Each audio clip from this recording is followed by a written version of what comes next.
ایک میں ہی نہیں ان پر قربان زمانہ ہے. ابھی ذرا ہلکا سا ایک اوپر ہے، میری بات میں اسی کو بھی دے. ایک میں ہی نہیں ان پر قربان زمانہ ہے، جو رب دو عالم کا محبوب یگانہ ہے، جو رب دو عالم کا محبوب یگانہ ہے. بڑی میرے ساتھ، جو رب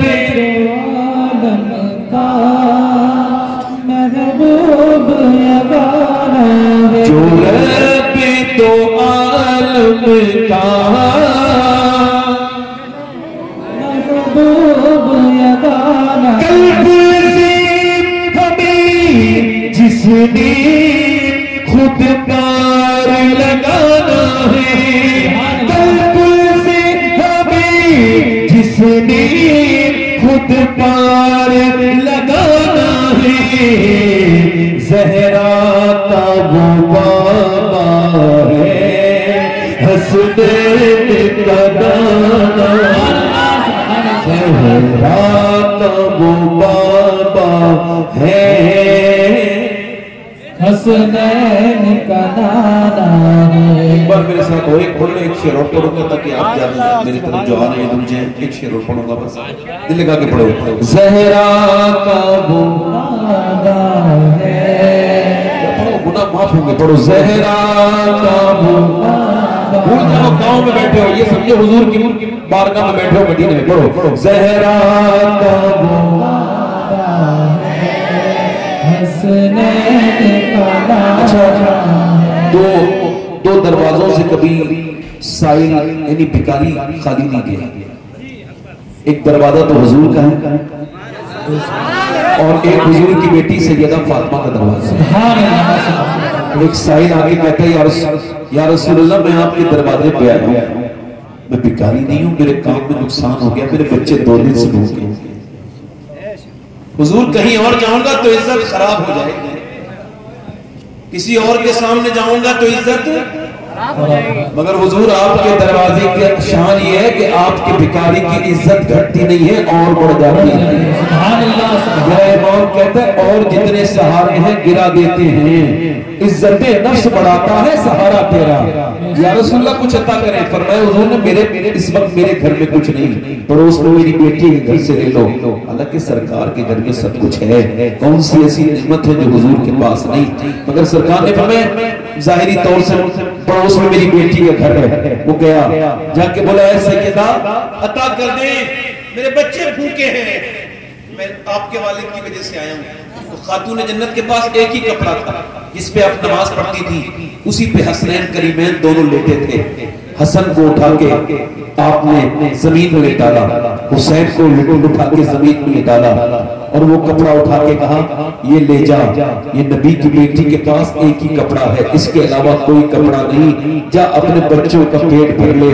میری عادت ہے کہ میں اپنے گھر سے کسی سائل کو خالی ہاتھ نہیں لوٹتی. سبحان اللہ سبحان اللہ.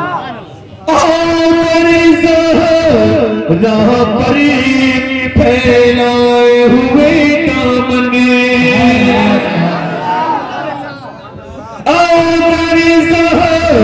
راہ پر پھیلائے ہوئے دامن، ہے نسل کریموں کی لجپال گھرانہ ہے، نسل کریموں کی لجپال گھرانہ ہے. اور اب ہم لوگ مر رہے ہیں، کوئی موٹر بائک سے مر گیا، کوئی ہارٹ اٹیک سے مر گیا، کوئی کینسر سے مر گیا. پہلے کیسے مرتے تھے سنو، اس نہ تو مر جائیں ہم نام محمد پر، اس نہ کیوں مر جائیں ہم نام محمد پر، یوں بھی کسی دن ہم کو دنیا سے تو جانا ہے، یوں بھی دنیا سے محروم کرم اس کو رکھنا نہ سرے محشر، محروم کرم اس کو رکھنا نہ سرے محشر، جیسا ہے نصیر آخر ساحل تو پرانا ہے، جیسا ہے فقیر آخر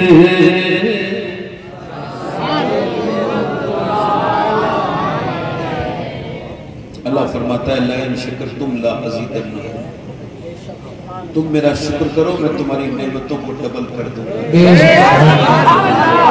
مالدار ہونے کا نسخہ وہ تعویذ بیچنے والا نہیں بتائے گا، جس کے خود کے گھر میں برکت نہیں ہے وہ برکت کے تعویذ دینے والا نہیں بتائے گا کہ تعویذ گھر میں برکت کیسی ہوگی۔ برکت تو میرا رب کہتا ہے، پروردگار کہتا ہے، تو کہتا ہے کہ تیری اولاد نیک بن جائے تو اولاد کو دیکھ کے شکر ادا کر، میں تیری اولاد کو نیک بنا دوں گا۔ یہ کہ مالک تو نے مجھے بے اولاد نہیں بنایا، اولاد عطا کی ہے۔ بیماروں کو دیکھ کے اپنی صحت کا شکر ادا کر۔ حضور فرماتے ہیں جس کے پاس ایک وقت کا کھانا ہو اور جس کے پاس ایک وقت کا کھانا ہو اور اس کے پاس ایک وقت کا کھانے کے ساتھ صحت بھی ہو، وہ مالدار ہے میرا امتی، اس کو شکر ادا کرنا چاہیے۔ جاؤ مرادآباد کے اسپتالوں میں دیکھو، اسپتالوں میں مریض تڑپ رہے ہیں، سسک رہے ہیں، مگر ہم نے مالداری کو سب کو سمجھا ہے۔ ذرا غور تو کریں آپ، ایک بوڑھا آدمی اسپتال میں بھرتی ہوا، 90 سال کی تقریباً عمر ہے اور اس کو سانس لینے میں دقت تھی، بڑا مالدار آدمی تھا، 80-90 سال کی عمر تھی۔ اسے ڈاکٹر نے اس کو 1 لاکھ کا بل یا 90,000 کا بٹھالا تو دیکھ کے رونے لگا۔ ڈاکٹر نے کہا کیا ہوا؟ پیسے زیادہ لگتے ہیں بڑے میاں، کچھ کم کر دیں؟ کہا نہیں نہیں نہیں۔ کہا پھر؟ بات یہ ہے کہ آپ کے اس آکسیجن کی مشین سے میں نے 1.5 دن سانس لیا ہے، آپ نے 1 لاکھ کا بل بٹھالا، مگر میں 90 سال کا بوڑھا کبھی سمجھ ہی نہیں پایا کہ سانس دینا کتنی بڑی اللہ کی نعمت ہے کہ تو نے 1.5 دن تیری مشین سے سانس لیا ہے، 90,000 کا بل، اور میں کتنا بیکار کہ میں سمجھ نہیں پایا یہ سانس لینا اللہ نے کتنا کرم کیا، کتنا فضل کیا۔ تبھی تو میں کہتا ہوں صحت پر شکر ادا کرو، صحت بڑھے گی۔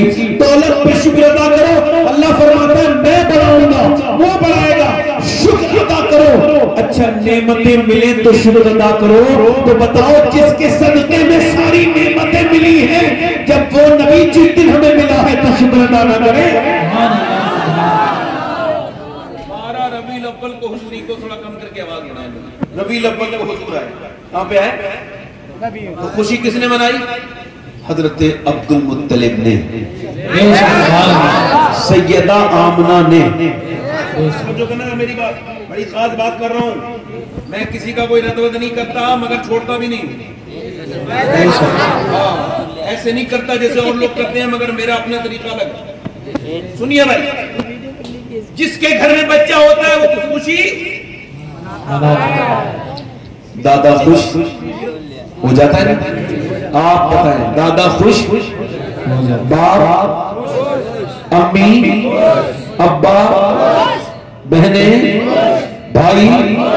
اب ذرا غور کرو، جس کے گھر میں آئے گا وہی خوشی منائے گا، جس کا نہیں آئے گا اس کو کوئی مطلب نہیں ہے۔ اب توجہ کرو، پڑوسی تو خوشی نہیں مناتا، محلے والا تو خوشی نہیں مناتا۔ ایک آدمی دلی کے ایئرپورٹ پہ اترا، قطر سے، دبئی سے، بدیش سے کہیں آیا، 5 سال کے بعد امیگریشن آفیسر کی اس پہ نظر پڑی، اس نے کہا میری طرح آدمی ہے، کوئی اس نے خوشی کا اظہار نہیں کیا، اس نے کمپلیٹ کیا امیگریشن اور باہر نکلا، اس نے بس یا ٹرین یا کار پکڑی، آپ کے گاؤں میں آ گیا۔ جب گاؤں کے محلے میں چلا تو لوگوں نے دیکھا تو مگر کوئی خوشی زیادہ کسی کو نہیں ہوئی، کیونکہ کوئی رشتہ داری تھوڑی تھی، جیسے آ گیا۔ اب جیسے وہ اپنے محلے میں آیا تب بھی کسی نے کوئی نوٹس نہیں کیا، اپنے کچھ حاسد بھی ہوتے ہیں کچھ دشمن بھی ہوتے ہیں. اب آدمی جیسے ہی اپنے گھر میں گیا ویسے ہی بچیوں نے کہا میرے ابا آ گئے. بیٹیاں رو کے اپنے باپ سے چپٹ گئی. بی بی دور کھڑے ہو کے رونے لگی. 5 سال کے بعد اپنے آدمی کو دیکھا. باپ بولا میرا لال آ گیا, ماں بولی میرا بیٹا آ گیا, ادھر بہنیں بولی میرا بھائی آ گیا, میرا ویر آ گیا. بغیر کسی مثال کے سمجھو جب نبی کی آمد کی خوشی کی خبر سنی تو دیوبند نے کہا ہماری طرح آیا ہے, خوشی نہیں منانی. سہارنپور والے بولے نہیں خوشی مناؤ ہماری طرح آیا ہے, کوئی فرق نہیں پڑا. ندوہ والے بولے خوشی نہ مناؤ ہماری طرح ہی آیا ہے. مگر جیسے ہی بریلی میں آمد کی خبر ہوئی میرا امام بولا سب سے اولا والا ہمارا نبی, سب سے اولا والا ہمارا نبی. یا خبر کتنے تارے کھلے چھل گئے, نہ ڈوبا ہمارا نبی. کل بدلی رسولوں کی ہوتی رہی, چاند بدلی کا نکلا ہمارا نبی. کون دیتا ہے دینے کو وہ چاہیے, دینے والا ہے سچا ہمارا نبی. ملک دونے میں انبیاء تاجداروں کا آقا ہمارا نبی. سب سبق والے اچھوں اجلوں میں چمکا کیے, اندر شیشوں میں چمکا ہمارا نبی. غمزدوں کو رسا ملتا دیجے کہ ہے بے قصوں کا سہارا.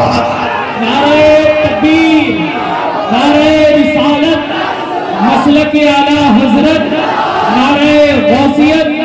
جس کا آیا ہے, جس کا آیا ہے,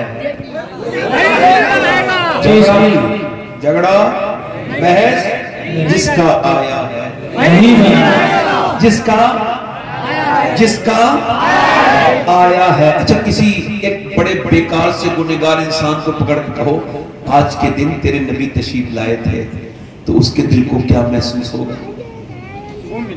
اچھا لگے گا, خوش ہو جائے گا. امتی تو ہوگا تبھی تو.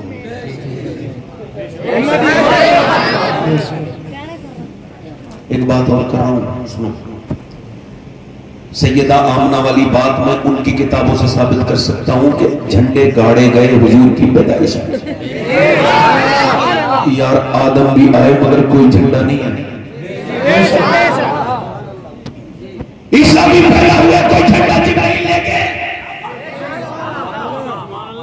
توجہ, الیاس پیدا ہوئے کوئی جھنڈا, موسیٰ پیدا ہوئے کوئی جھنڈا, مگر اللہ جانتا یہ کچھ کہیں گے نبی کی میلاد منانا بدعت ہے, میں جبرائیل کے ذریعے جھنڈا لگاؤں.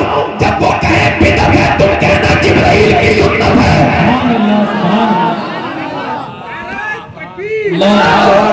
4 جھنڈے لگے ہیں, ایک مشرق میں, ایک مغرب میں, خوش ہو جاؤ, ایک شمال میں. یہ روایت تو ثابت ہے کہ جھنڈے ہیں, مگر یہ کہیں بھی ثابت نہیں ہے کہ جھنڈے لگا کے کھڑے بھی گئے. یہ تو لکھا ہے کہ جھنڈے لگائے, مگر یہ کسی مورخ نے, کسی محدث نے نہیں لکھا کہ وہ جھنڈے بعد میں. سیدہ آمنہ نے دیکھا جھنڈے گڑے ہیں مگر اکھڑے نہیں. وہ جھنڈے آج بھی گڑے ہوئے ہیں مگر دیکھنے کے لیے آنکھیں چاہیے. کوئی دیوبند کا آدمی نہیں دیکھ سکتا, سہارنپور کا نہیں دیکھ سکتا, کیونکہ وہ تو نبی کے بغض میں اندھا ہے. اسے دیکھنے کے لیے بریلی والے کی نظر چاہیے. تبھی تو میرا امام بولا فرش والے تیری شوکت کا علو کیا جانے, حسن و شعور تو ہے پر. سبحان اللہ, سبحان اللہ, سبحان اللہ.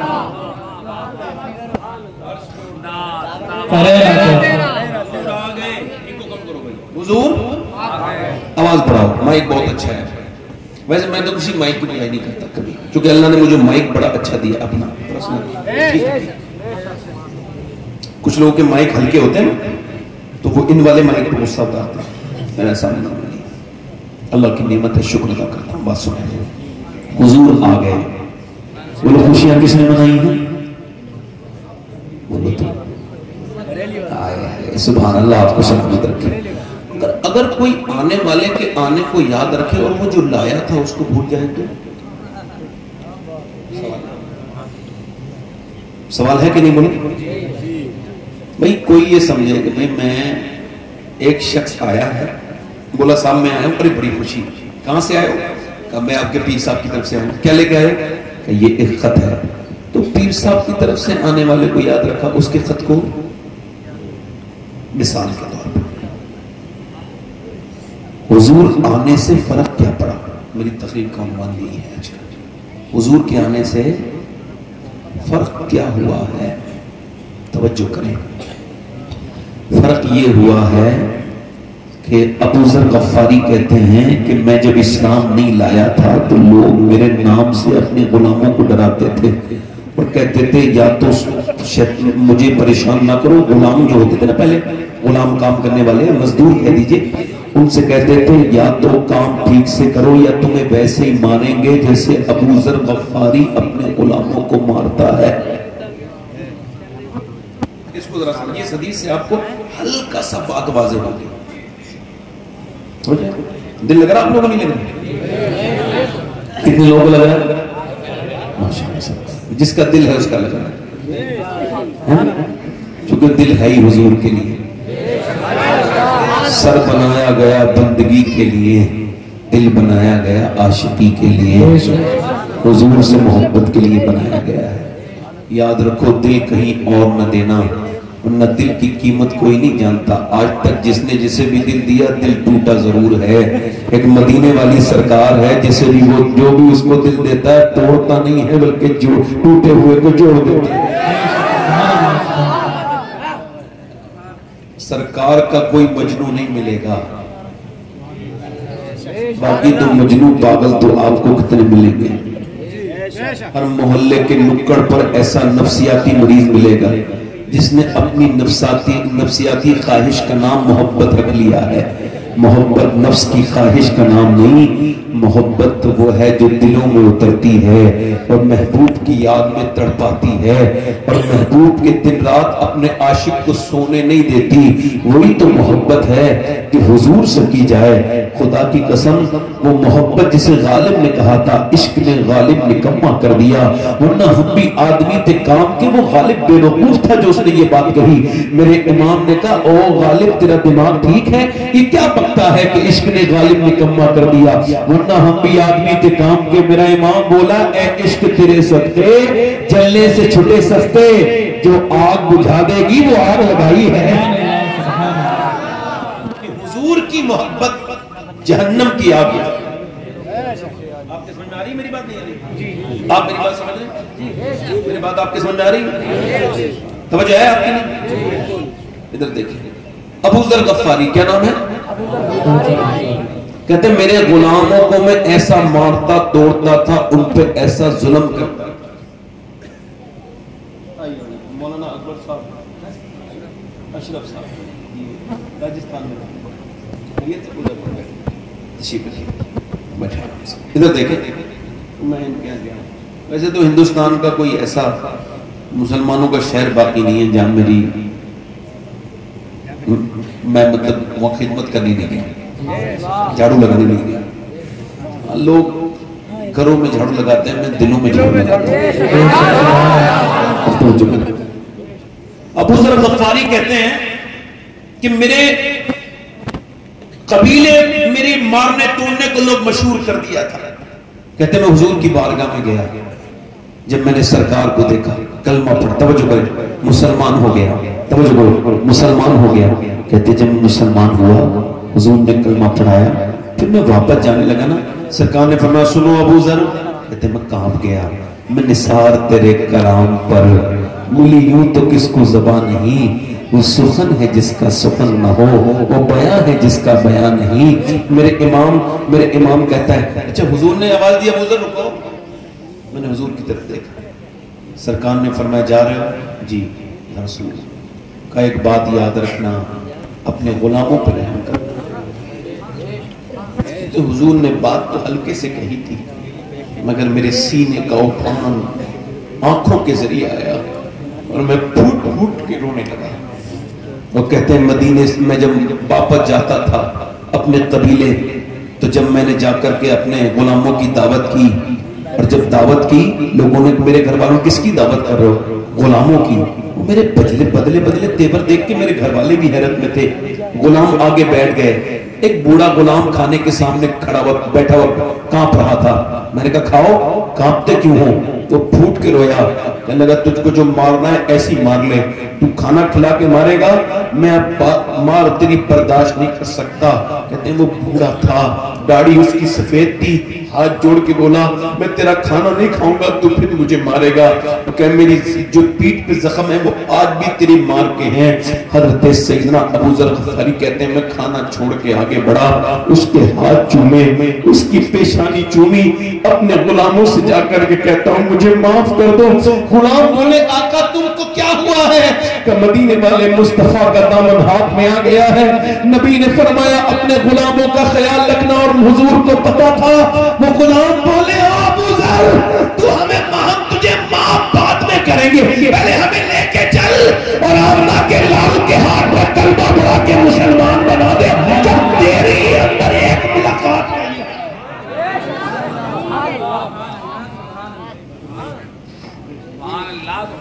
اگر آج بھی آپ اپنے کھیت پر یا اپنے دکان پر کام کرنے والے آدمی کے ساتھ ظلم کرتے ہیں تو ابھی آپ اسلام نہیں سمجھے ہیں۔ دیکھو دھیان سے سنو، اے بھائی بیٹھ جاؤ، یہ پیچھے جو اٹھنا ایک ساتھ بیٹھ جاؤ، بیٹھ جاؤ۔ کچھ انسان کے بچے بنو، اللہ تم پہ بڑا کرم کرے گا۔ انسان بننے سے بڑا کرم ہوتا ہے۔ انسان وہی ہوتا ہے جو اپنے فائدے کی بات چھوڑ کے نہیں جائے۔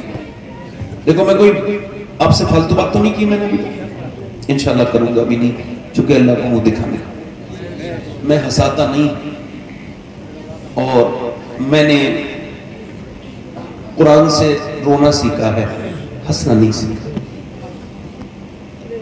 جو مولانا ہنساتے ہیں ان سے کبھی کبھی پوچھ لیا کرو، نیچے سے کھڑے ہو کر مولانا کبھی حضور نے اس طرح سے ٹہکے لگوائے ہیں جیسے تم ہاتھ پھینک رہے ہو، جس طرح سے تم جوکروں کی طرح جوکری کر رہے ہو، کوئی بھی ہو، ادروائز آپ ایسا کرو گے تو وہ لوگ سدھر جائیں گے۔ صحیح بتا رہا ہوں، آپ ان کے ساتھ ہنسو گے تو وہ اور بگڑیں گے۔ حضور کے آنے سے فرق یہ ہوا کہ بیٹیوں کو زندہ دفن، اچھا ہی بتاؤ تپتی ہوئی ریت میں 5 سال کی بچی کے اوپر جب ریت اس کا سگا باپ ڈال کے جاتا ہوگا تو کیسے تھرکتی ہوگی، اس کا دم کیسے گھٹتا ہوگا۔ دم گھٹنے والے لوگ اپنی بیٹیوں کو دفن کرتے تھے۔ میرے حضور نے فرمایا تم اپنی بیٹی کو دفن کر رہے ہو، او ظالموں سنو، میری فاطمہ میرے جگر کا ٹکڑا ہے، میری فاطمہ میرے جگر کا، جلدی بولو۔ اور جب حضور کی بیٹی آتی تو حضور اٹھ کے کھڑے ہو جاتے، اور نہ صرف اٹھ کے کھڑے ہوتے حضور بلکہ اپنی بیٹی کے ہاتھ کو چومتے۔ بیٹے ایسا ہے، بیٹھ جا، مجھے پیسے دے، بیٹھ جائیے، پیسے نہ پیسے دینے نہ اٹھو، تقریر سنو، پیسے نہ دو اب مجھے کوئی، ٹھیک ہے، بہت اللہ کا، آپ نے جو دے دیا بڑی مہربانی، میرے نصیب کا تھا، اللہ کا فضل ہے، آپ کا، اللہ شکر، آپ پر اپنی آسانیاں کرے، بس سن، یہ پیسے ضروری میری بات ہے، کوئی اٹھنا نہیں، پیسے دینے، بیٹھو آرام سے، تقریر سن، میں بات کیا کر رہا ہوں۔ حضور نہ کہ ہاتھ اپنی بیٹی کے لیے کھڑے ہوتے بلکہ ہاتھ بھی چومتے، پیشانی چومتے، اور فرماتے فاطمہ مجھے تیرے اندر سے جنت کی خوشبو آتی ہے۔ جب یہ اس دور میں حضور پیار کر رہے ہیں جب لوگ بیٹی کو سگا باپ دفن کر کے آتا ہے، عورتوں کو میلاد منانا چاہیے، جھنڈی اپنے بچے کے ہاتھ میں دے کے کہے جا حضور کے جلوس میں جا، وہ کہے ماں کیوں؟ کہ بیٹے جو عورتوں کو عزت ملی ہے نہ تو کسی امریکہ کے انسان نے دی ہے نہ کسی یہودی نے دی ہے، یہ جتنی بھی عورتوں کو عزتیں ملی ہے سب آمنہ کے لال نے دی ہے۔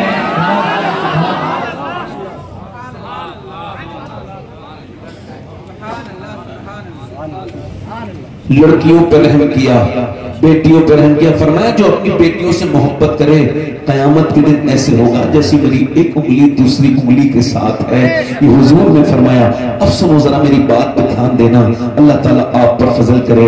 غلاموں کے کیسے بارے کے نیارے ہو گئے، ادھر دیکھیے ایک غلام کا میں آپ کو واقعہ بیان کر رہا ہوں، وہ غلام خود واقعہ بیان کرتا ہے کہ میرا باپ جب 8 سال کا یا 7 سال کا تھا میں تو میرے سینے پہ چڑھ کے میری گردن دبا کے مجھے مارنے والا تھا، میری آنکھیں باہر کو آنے لگی، میری ماں بولی میرے بیٹے کو کیوں مارتا ہے روا، رک روا کیوں مارتا ہے میرے بیٹے کو؟